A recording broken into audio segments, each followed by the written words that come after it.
الحمد لله وكفى وسلام على عباده الذين اصطفى أما بعد فأعوذ بالله من الشيطان الرجيم بسم الله الرحمن الرحيم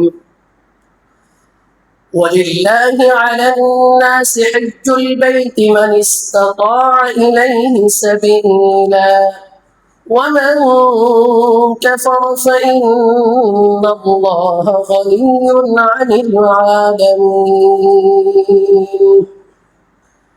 وقال رسول الله صلى الله عليه وسلم يغفر الله للحاج ولمن استغفر له الحاج وقال رسول الله صلى الله عليه وسلم من خرج حاجا فمات كتب له أجر الحاج إلى يوم القيامة ومن خرج معتمرا فمات كتب له أجر المعتمر إلى يوم القيامة ومن خرج غازيا فمات كتب له أجر الغازي يوم القيامة أو كما قال عليه الصلاة والسلام محبة شهادة درود إبراهيم قريب اللهم صل على محمد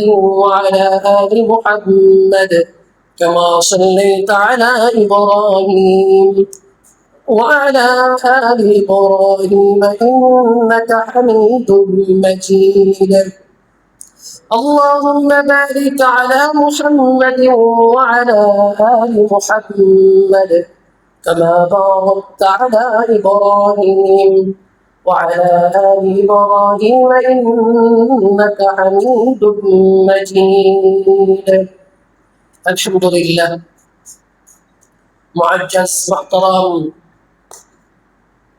مفسد সম্মানিত মুসলিম کرام সম্মানিত হাজিরিন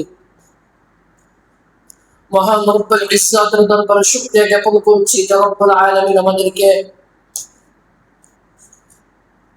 দুনিয়ার সমস্ত সকল থেকে বিরত করে সমস্ত ব্যস্ততা থেকে ফারাক করে পবিত্র জুমার দিন আল্লাহ পাকের ঘর মসজিদে আসবার বসবার তৌফিক আর সুযোগ দান করেছেন সেই মহান মালিকের দরবারে দিল থেকে শুকরিয়া আদায় করি সকলে বলি আলহামদুলিল্লাহ ধারাবাহিক আলোচনা চলতেছিল হজের বিভিন্ন কার্যক্রম বিষয়ের ফজিলত সম্পৃক্ত গুরুত্বপূর্ণ ইবাদত হলো হজ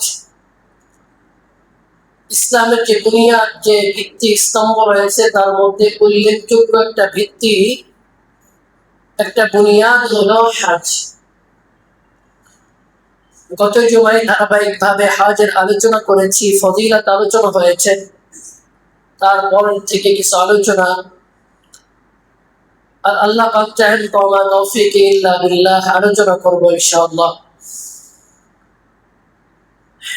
হজ উমরাকারীকে আল্লাহ পাক গত জুমায় বলেছিলাম যে হজ এবং উমরাকারী ব্যক্তির দোয়া আল্লাহ কি করেন কবুল করে নেন হজ উমরাকারীর দোয়া আল্লাহ ফেরত দেন না কবুল করে নেন কিন্তু হাজি ব্যক্তিকে আল্লাহ তো মাফ করে দেন غفر له ما تقدم من ذنبه পিছনের সমস্ত গুনাহ আল্লাহ মাফ করে দেন কায়াউমিন ওয়ালাদাতুহু ভূমিষ্ঠ শিশু যখন মায়ের পেট থেকে বের হয় যেমন নিষ্পাপ হয় হজ করানোওয়ালা ব্যক্তি হাজি সাহেব হজ করে বাড়ি ফেরেন ওই নিষ্পাপ বাচ্চার মতো হয় সুবহানাল্লাহ আজকের আলোচনা হবে 1 নম্বর আলোচনা হজ উমরাকারীকে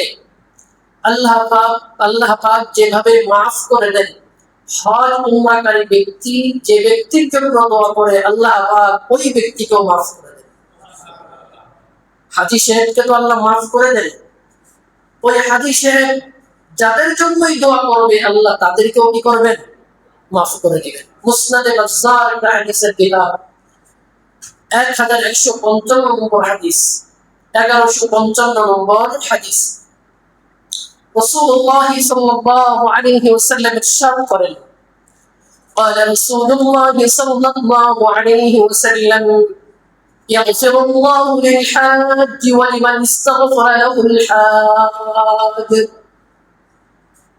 রাসূলুল্লাহ সাল্লাল্লাহু আলাইহি ওয়াসাল্লাম ইরশাদ করেন, ইয়াগফিরুল্লাহু লিল হাজ, আল্লাহ পাক রব্বুল আলামিন হাজ করেন ওয়ালা ব্যক্তি হাজি সাহেবকে ক্ষমা করে দেন, মাফ করে দেন। ওয়ালিমান ইস্তাগফারা লাহুল হাজ, আর হাজি সাহেব যাহার জন্য ইস্তিগফার করে, ক্ষমা চায়, ক্ষমা প্রার্থনা করে, আল্লাহ পাক এই হাজি সাহেবের ক্ষমা প্রার্থনা যার জন্য করে ওই ব্যক্তিকে আল্লাহ পাক মাফ করে দেন। সুবহানাল্লাহ। তাহলে হাজি সাহেব হজ করতে যাওয়ার সময় হাজি সাহেবের কাছে একটা বিশেষ দরখাস্ত সকলের রাখা উচিত। আপনি আল্লাহর ঘরের মেহমান, হাজি সাহেবকে বলতে হবে, হাজি সাহেব আপনি তো আল্লাহর ঘরের মেহমান, ওয়াফদুল্লাহ, আপনি বলেন আল্লাহর প্রতিনিধি। হাদিস শরীফের মধ্যে আছে, আমরা শুনেছি আল্লাহ রাসূল বলেছেন যে হাজি সাহেবকে আল্লাহ মাফ করে দেন। হাজি সাহেব হজ করতে গিয়ে যাদের জন্য ক্ষমা চায় আল্লাহ তাদেরকেও মাফ করে দেন। হাজি সাহেব আপনার কাছে খাস করে দোয়া চাই, আপনি আমার জন্য বা আমাদের জন্য হজ করতে গিয়ে আমাদের জন্য একটু ক্ষমা প্রার্থনা করবেন, আল্লাহ যেন আপনার সাথে সাথে আমাদেরকেও মাফ করে দেন। হাজি সাহেবের কাছে খেজুর, জমজমের পানি আর টুপি, তাসবিহ, জায়নামাজের চেয়ে সব থেকে বড় যে দরখাস্তটা করবেন সেটা হলো কি? দোয়া।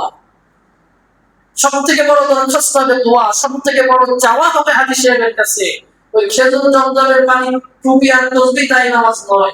সব থেকে বড় চাওয়া হাজি সাহেবের কাছে হবে আমার জন্য খাস করে একটু হজ করতে গিয়ে দোয়া করবেন, বাইতুল্লাহ গিয়ে আমার জন্য একটু দোয়া করবেন। এই দোয়ার দরখাস্তটা করবো তো সবাই ইনশাআল্লাহ। আল্লাহ পাক বেশি বেশি করে হাজি সাহেব যারা হজ করতে গিয়েছেন আল্লাহ পাক সকলকে যেন কবুল করে নেন। আল্লাহ পাক রব্বুল আলামিন সমস্ত হাজি সাহেবরা হজ করে সহিহ সালামতে প্রত্যেকের নিজ নিজ গন্তব্যে পৌঁছাতে পারে আল্লাহ তৌফিক দান করুন, সবাই বলে আমিন। দ্বিতীয় নম্বর আলোচনা, হজ উমরা করতে যে খরচ লাগে, একটা টাকার প্রয়োজন হয় না?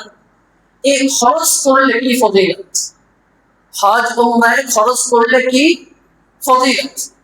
হজ উমরায় খরচকারী ব্যক্তি সম্পর্কে মুস্তাদরাকে হাকিম একটা হাদিসের কিতাব, এই হাদিসের কিতাবের মধ্যে আম্মা জান আয়েশা সিদ্দিকা রাদিয়াল্লাহু তাআলা আনহাকে উদ্দেশ্য করে আল্লাহ রাসূল সাল্লাল্লাহু আলাইহি ওয়াসাল্লাম বলতেছেন, আয়েশা তুমি যে হজ করতে যাও এই যে একটা খরচ হয়, তুমি কি জানো এটার প্রতিদান কি, এটার সওয়াব কি?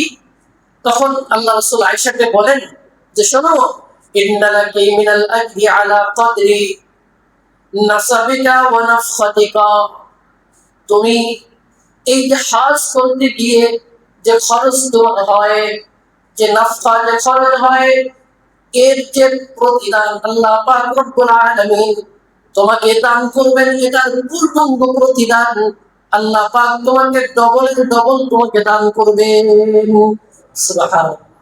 অন্য হাদিসের মধ্যে আসছে, মুসনাদ আহমদের হাদিস, রাসূলুল্লাহ সাল্লাল্লাহু আলাইহি ওয়াসাল্লাম ইরশাদ করেন, আন-নাফকাতু ফিল হাজ্জি কানাফকাতি ফি সাবিলিল্লাহ। আন-নাফকাতু ফিল হাজ্জি, হজ করতে গিয়ে যে খরচ হয়, এই যে নাফাকা, এই যে খরচটা, এটা নাফাকাতি ফি সাবিলিল্লাহ, আল্লাহর রাস্তায় খরচ করলে, ফি সাবিলিল্লাহ তথা জিহাদ ফি সাবিলিল্লাহ এখানে উদ্দেশ্য, জিহাদের ময়দানে গিয়ে খরচ করলে যে সওয়াব হয় আল্লাহ পাক রব্বুল আলামিন হজ উমরা করতে ওয়ালা ব্যক্তি যে খরচটা করে আল্লাহ ওই সওয়াব আল্লাহ তার আমলনামায় দান করে। সুবহানাল্লাহ। একটা না হজ করার সওয়াব দেন, উমরা করার সওয়াব এটাও দেন, সাথে সাথে জিহাদ ফি সাবিলিল্লাহ, জিহাদের ময়দানে খরচ করলে যে সওয়াব, এই সওয়াবটাও আল্লাহ পাক তার আমলনামায় দান করে। তাহলে হজ করার সওয়াব পাওয়া যাচ্ছে, উমরা করার সওয়াব পাওয়া যায়, জিহাদ ফি সাবিলিল্লাহ খরচ করলে যে সওয়াব, এটাও হজ উমরা করে নেওয়ার ব্যক্তিকে আল্লাহ পাক দান করেন। সুবহানাল্লাহ। হজ করতে গিয়ে যদি কোনো ব্যক্তি মারা যায়, হজ করতে বের হয়েছে, পথের মধ্যে মারা গিয়েছে, অথবা হজ করতে গিয়ে মক্কা মদিনাতে মারা গিয়েছে, এই ব্যক্তির মাকাম আর ফজিলত কি? বুখারী শরীফের 1266 নম্বর হাদিস, 1266 নম্বর হাদিস, হাদিসের রাবি হযরত আব্দুল্লাহ ইবনে আব্বাস রাদিয়াল্লাহু তাআলা আনহুমা থেকে বর্ণিত। عن عبد الله بن عباس رضي الله تعالى عنهما قال رجل واقف مع رسول الله صلى الله عليه وسلم بعرفة হযরত আব্দুল্লাহ ইবনে আব্বাস রাদিয়াল্লাহু তাআলা আনহুমা বর্ণনা করেন, রাসূলুল্লাহ সাল্লাল্লাহু আলাইহি ওয়াসাল্লামের সাথে আরাফার ময়দানে এক ব্যক্তি রাসূলের পাশে তার সওয়ারিতে বসেছিল। আল্লাহ রাসূল বসে আছেন সওয়ারিতে, আরেক ব্যক্তি রাসূলের পাশে বসে আছেন তার সওয়ারিতে। হঠাৎ করে ইদ ওয়াকা'a বিরাহিলাতিহি, ওই ব্যক্তি তার সওয়ারি থেকে নিচে পড়ে যায়। নিচে পড়ে গিয়ে ঘাড় মটকিয়ে ফামাতা, অথবা সে মৃত্যুবরণ করে। রাসূলুল্লাহ সাল্লাল্লাহু আলাইহি ওয়াসাল্লাম সাহাবীদেরকে বললেন, ইগসিলু বিমাইন ওয়া সিদরিন, তাকে তোমরা গরম পানি আর বরই পাতা দিয়ে তাকে গোসল করাবে, কিন্তু কাফন পরার ক্ষেত্রে তোমরা কাফিনুহু ফি সাওবাইন, তোমরা যে তিনটা কাপড় পরিধান করাইতে মৃত ব্যক্তি পুরুষের জন্য, সেই ক্ষেত্রে তোমরা তিনটি কাপড় তার ক্ষেত্রে পরিধান করাবে না, সাওবাইন মাত্র দুইটি কাপড় তার ক্ষেত্রে পরিধান করাবে। তাকে বরই পাতা গরম পানিতে গোসল করাবে, দুইটি কাপড় তাকে পরিধান করাবে। কাফনের কাপড় কয়টি? তাহলে পুরুষের কাফনের কাপড় কয়টি? তিনটি, কিন্তু আল্লাহ রাসূল তার ক্ষেত্রে কি বলছেন? দুইটি পরিধান করাবে। এরপর আল্লাহ রাসূল সাল্লাল্লাহু আলাইহি ওয়াসাল্লাম বলেন, ওয়ালা তুহান্নিতু, তাকে কোনো সুগন্ধি মাখাবে না, সুগন্ধি ব্যবহার তাকে করাবে না, কোন সুগন্ধি তার গায়ে লাগাবে না। ওয়ালা তুখাম্মিরু রাসাহু, তার মাথা তোমরা ঢেকে দিবে না, মাথা আগলা রাখবে। হজ করানোওয়ালা ব্যক্তি ইহরাম বাঁধার পরে সে মাথা ঢাকতে পারে না। হজ করানোওয়ালা ব্যক্তি কোন সুগন্ধি ব্যবহার করতে পারে না। আল্লাহ রাসূল ওই ব্যক্তি হজ করতে গিয়ে মারা গিয়েছেন, আল্লাহ রাসূল তার ক্ষেত্রে বলেছেন দুইটা কাপড় পরিধান করবে। হজ করানোওয়ালা ব্যক্তি ইহরামের কয়টি কাপড় পরিধান করে? কথা বলেন, কয়টি? দুইটি কাপড় পরিধান করে। হজ করানোওয়ালা ব্যক্তি হজ করতে গিয়ে সুগন্ধি ব্যবহার করতে পারে না। হজ করানোওয়ালা ব্যক্তি হজ করতে গিয়ে মাথা ঢাকতে পারে না। আল্লাহ রাসূল যে ব্যক্তি হজ করতে গিয়ে মারা গিয়েছে ওই ব্যক্তির ক্ষেত্রে বললেন, তোমরা সাওবাইন দুইটি কাপড় তাকে পরিধান করাও। ওয়ালা তুহান্নিতু, তাকে সুগন্ধি মাখাবে না। ওয়ালা তুখাম্মিরু রাসাহু, তার মাথা তোমরা ঢাকবে না। অর্থাৎ হজ করানোওয়ালা ব্যক্তির যেমন যেমন অবয়ব থাকে তাকেও সেই অবয়বে তোমরা কাফন দাফন করো। সুবহানাল্লাহ। কেন, কি জন্য? আল্লাহ রাসূল সাল্লাল্লাহু আলাইহি ওয়াসাল্লাম হাদিসের শেষ অংশে বলেন, ফাইন্নাহু ইয়াবআসুহু ইয়াওমাল কিয়ামাতি মুলাব্বিয়ান, আল্লাহ রাসূল বলেন কিয়ামতের ময়দানে আল্লাহ পাক ওই ব্যক্তিকে উঠাবেন, ইয়াওমাল কিয়ামাতি মুলাব্বিয়ান, তাকে তালবিয়া পাঠ করাইতে করাইতে কিয়ামতের ময়দানে উঠাবেন। ওই ব্যক্তি বলবে, লাব্বাইক আল্লাহুম্মা লাব্বাইক লা শারীকা লাক লাব্বাইক ইন্নাল হামদা ওয়ান নি'মাতা লাক ওয়াল মুলক লা শারীকা লাক। এইভাবে তালবিয়া পাঠ করতে করতে কিয়ামতের ময়দানে ওই ব্যক্তি উঠবেন। হজ করতে গিয়ে মারা গেলে তার প্রতিদান ও ফজিলত কেমন? মুসনাদে আবি ইয়ালার একটা হাদিস আছে, রাসূলুল্লাহ সাল্লাল্লাহু আলাইহি ওয়াসাল্লাম ইরশাদ করেন, যদি কোনো ব্যক্তি হজ করতে বের হয়, মান খারাজা হাজ্জান, আল্লাহ রাসূল বলেন কোন ব্যক্তি হজ করতে বের হলো, মনে করেন খুলনা থেকে তার নিজ বাসা থেকে হজ করার জন্য সব কিছু গোছগাছ করে বের হয়েছে, গাড়িতে উঠছে মারা গিয়েছে, অথবা ঢাকায় পৌঁছানোর আগে সে মারা গিয়েছে, অথবা ঢাকাতে অবস্থানরত অবস্থায় হজ ক্যাম্পে অবস্থানরত অবস্থায় মারা গিয়েছে, অথবা বিমানবন্দরে অপেক্ষা করতেছে বিমানে, এমন অবস্থায় মারা গিয়েছে। এই ব্যক্তির ক্ষেত্রে কি ফজিলত রয়েছে, তার প্রতিদান কি? আল্লাহ রাসূল বলেন, মান খারাজা হাজ্জান, যে ব্যক্তি হজ করার জন্য রওনা হলো, বের হলো, পথের মধ্যে ফামাতা, মৃত্যুবরণ করেছে, কুতিবা লাহু আজরুল হাজ্জ ইলা ইয়াউমিল কিয়ামাহ। আল্লাহ রাসূল সাল্লাল্লাহু আলাইহি ওয়াসাল্লাম বলেন, কিয়ামতের আগ পর্যন্ত এই ব্যক্তির নামে আজরুল হাজ্জ, হজ করানোওয়ালা ব্যক্তির প্রতিদান লিখতেই থাকবে, লিখতেই থাকবে, লিখতেই থাকবে। সুবহানাল্লাহ। হজ যদি নাও করতে পারে, বের হয়েছে হজ করার জন্য, পথে মারা গিয়েছে, তার কিয়ামতের আগ পর্যন্ত এটা লেখা লিখতেই থাকবে, লিখতেই থাকবে হজের প্রতিদান। আল্লাহ। একবার রাসূল সাল্লাল্লাহু আলাইহি ওয়াসাল্লাম বলেন, ওমান খারাজা মু'তামিরান ফামাদা, কোন ব্যক্তি উমরা আদায় করার জন্য বাসা থেকে ঘর থেকে বের হলো, উমরা আদায় করবে, পথের মধ্যে ইন্তেকাল করলো, মারা গেল, আল্লাহ রাসূল সাল্লাল্লাহু আলাইহি ওয়াসাল্লাম বলেন, লাহু আজরুল মু'তামিরি ইলা ইয়াউমিল কিয়ামাহ, ওই ব্যক্তিকে কিয়ামতের আগ পর্যন্ত উমরাকারীর সওয়াব তার আমলনামায় লিপিবদ্ধ করতে থাকবে। ফেরেশতারা লিখতেই থাকবে, উমরার সওয়াব লিখতেই থাকবে, লিখতেই থাকবে। হাদিসের শেষ অংশে আল্লাহ রাসূল বলেন, ওমান খারাজা গাজিয়ান, কোন ব্যক্তি জিহাদ ফি সাবিলিল্লাহ, আল্লাহর রাস্তায় জিহাদের জন্য বের হয়েছে, কিন্তু জিহাদের ময়দান জিহাদে পৌঁছাইতে পারে নাই, পথের মধ্যেই মারা গিয়েছে, আল্লাহ রাসূল সাল্লাল্লাহু আলাইহি ওয়াসাল্লাম বলেন, ফামাতা, মারা যাওয়ার পরে, লাহু আজরুল গাজি ইলা ইয়াউমিল কিয়ামাহ, কিয়ামতের আগ পর্যন্ত একজন গাজি ফি সাবিলিল্লাহ যে সওয়াব, ওই সওয়াব তার আমলনামায় ফেরেশতারা লিপিবদ্ধ করতে থাকবে। সুবহানাল্লাহ।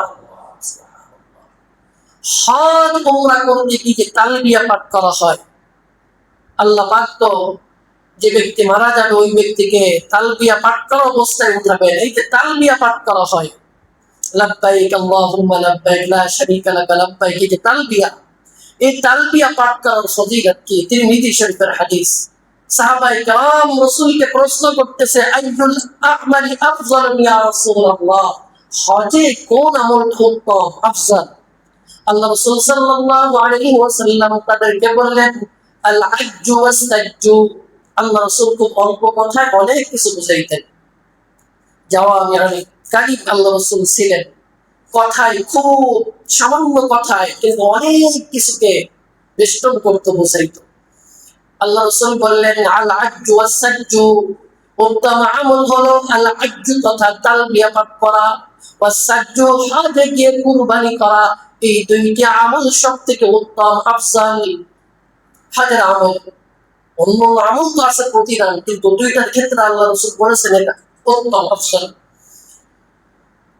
অন্য হাদিসের মধ্যে, তিরমিজি শরীফের হাদিসের মধ্যে আসছে, রাসূলুল্লাহ সাল্লাল্লাহু আলাইহি ওয়াসাল্লাম ইরশাদ করেন, ক্বালা রাসূলুল্লাহ সাল্লাল্লাহু আলাইহি ওয়াসাল্লাম, মা মিন মুসলিমিন ইউলাব্বি, কোন মুসলমান ব্যক্তি হজ করতে গিয়ে যখন তালবিয়া পাঠ করে, লাব্বাইক আল্লাহুম্মা লাব্বাইক লা শারীকা লাক লাব্বাইক, এই তালবিয়া পাঠ করে, ইল্লা লাব্বামান আন ইয়ামিনিহি ওয়া আন শিমালিহি মিন শাজারিন ওয়া হাজারিন ওয়া মাদারিন, সে একা একাই তালবিয়া পাঠ করে না, তার ডাইনে তার বামে শাজারিন যত গাছ আছে, আও হাজারিন যত পাথর আছে, আও মাদারিন যত তৃণলতা আছে, সব কিছু ওই ব্যক্তির সাথে তালবিয়া পাঠ করতে থাকে।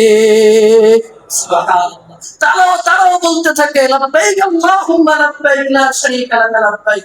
শুধু হাদিসে বলে না, পাথর বলতে থাকে, শুধু হাদিসে বলে না, আশেপাশে যত গাছপালা আছে সব বলতে থাকে, শুধু হাদিসে বলে না, ছোট ছোট যে তৃণলতা লতা পাতা সেগুলো বলতেই থাকে, লাব্বাইক আল্লাহুম্মা লাব্বাইক। আল্লাহ, কত বড় ফজিলত, কত বড়। আল্লাহ পাক এমন হাজ আমাদের প্রত্যেকের, আল্লাহ পাক যেন প্রত্যেকের নসিবে কবুল করে নেন, সকলে বলি আমিন।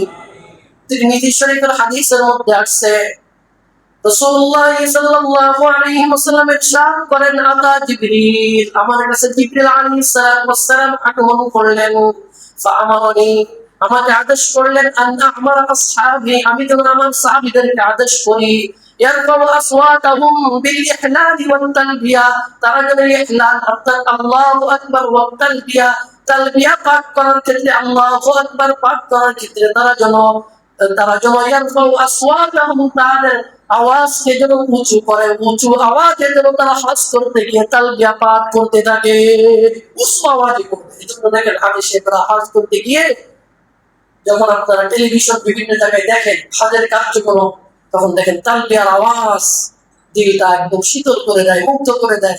কত সুন্দর তালবিয়া করতেছে সবাই। আল্লাহু আকবার। তাহলে জোরে জোরে তালবিয়া করার কথা হাদিসের মধ্যে আসছে।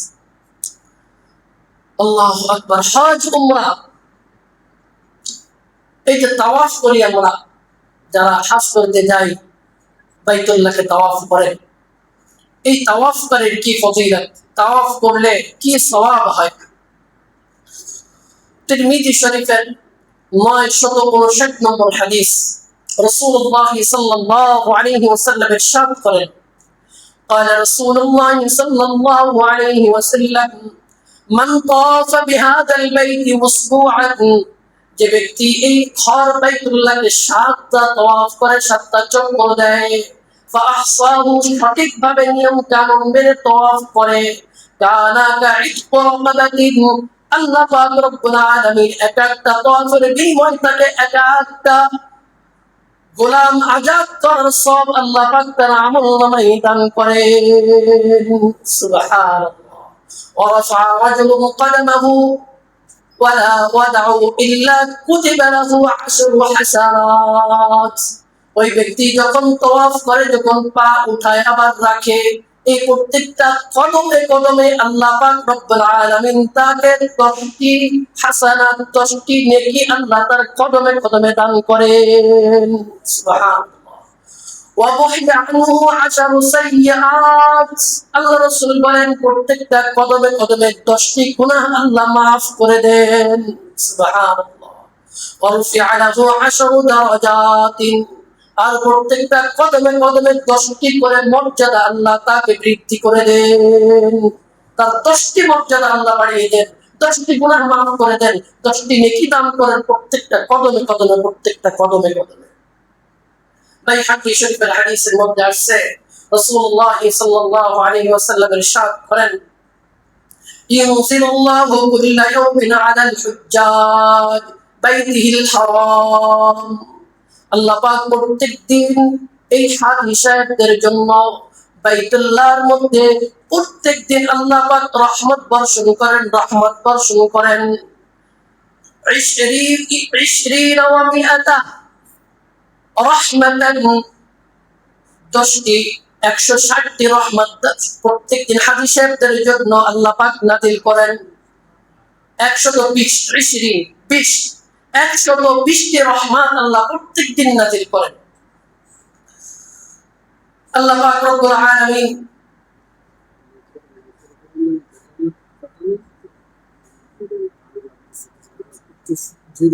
রাসূলুল্লাহ সাল্লাল্লাহু আলাইহি ওয়াসাল্লাম ইরশাদ করেন, হাজী সাহেবদের জন্য প্রত্যেকদিন 120টি করে রহমত আল্লাহ পাক নাযিল করেন। সিত্তিনা লিত-তাইফিন, 60টি রহমত হলো তাওয়াফকারীদের জন্য, যারা তাওয়াফ করে। তাওয়াফকারীদের জন্য রহমত কয়টি? 60টি রহমত। ওয়া 40 লিল মুসাল্লিন, আর বাইতুল্লাহর আশেপাশে যারা নামাজরত আছে, নামাজরত অবস্থায় তাদের জন্য 40টি রহমত। তাহলে 60 আর 40 কত হলো? 100। মোট কত রহমত? 120। মোট কয়টি? 120। তাওয়াফকারীদের জন্য 60, আর মুসাল্লিন যারা চতুর্পাশে নামাজ পড়তেছে তাদের জন্য কত? 40। ওয়া 20 লিন-নাযিলিন, যারা নামাজ পড়ে নাই, তাওয়াফও করতেছে না, নামাজও করতেছে না, শুধু বাইতুল্লাহর দিকে এইভাবে তাকিয়ে আছে, নজর দিয়ে তাকিয়ে আছে, বাইতুল্লাহকে 2 নজর দিয়ে দেখতেছে। আল্লাহ রাসূল বলেন, যারা নামাজও পড়তেছে না, তাওয়াফও করতেছে না, শুধু বাইতুল্লাহর দিকে তাকিয়ে আছে, এই নাজিরিন দেখনেওয়ালা বান্দাদের জন্য আল্লাহ পাক 20টি রহমত নাজিল করেন। সুবহানাল্লাহ। নামাজ পড়লেও সওয়াব, তাওয়াফ করলেও সওয়াব, হজ করতে গিয়ে আল্লাহর ঘর বাইতুল্লাহর দিকে নজর দিয়ে তাকিয়ে থাকলেও সওয়াব। সুবহানাল্লাহ, সওয়াব আর সওয়াব।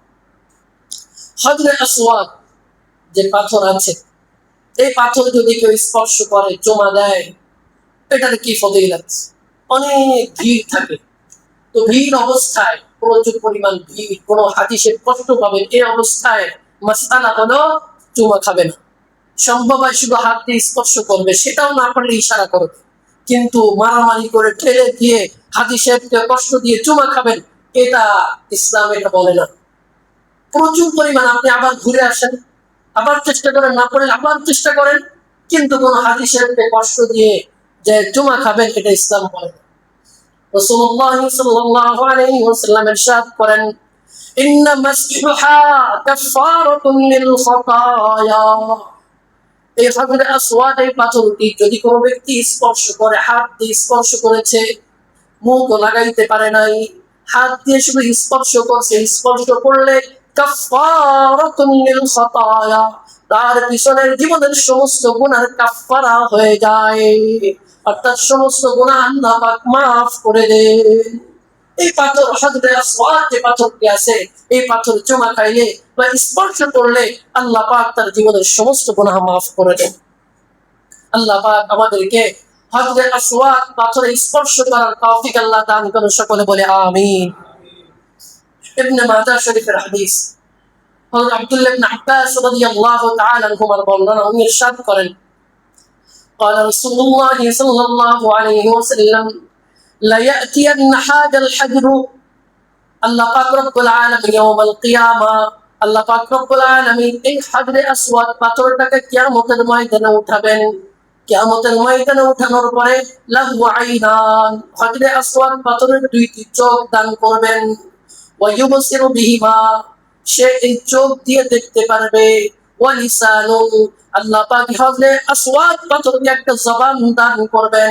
ইয়ানতালিকু বিহি, ওই জবান দিয়ে সে কথা বলতে পারবে।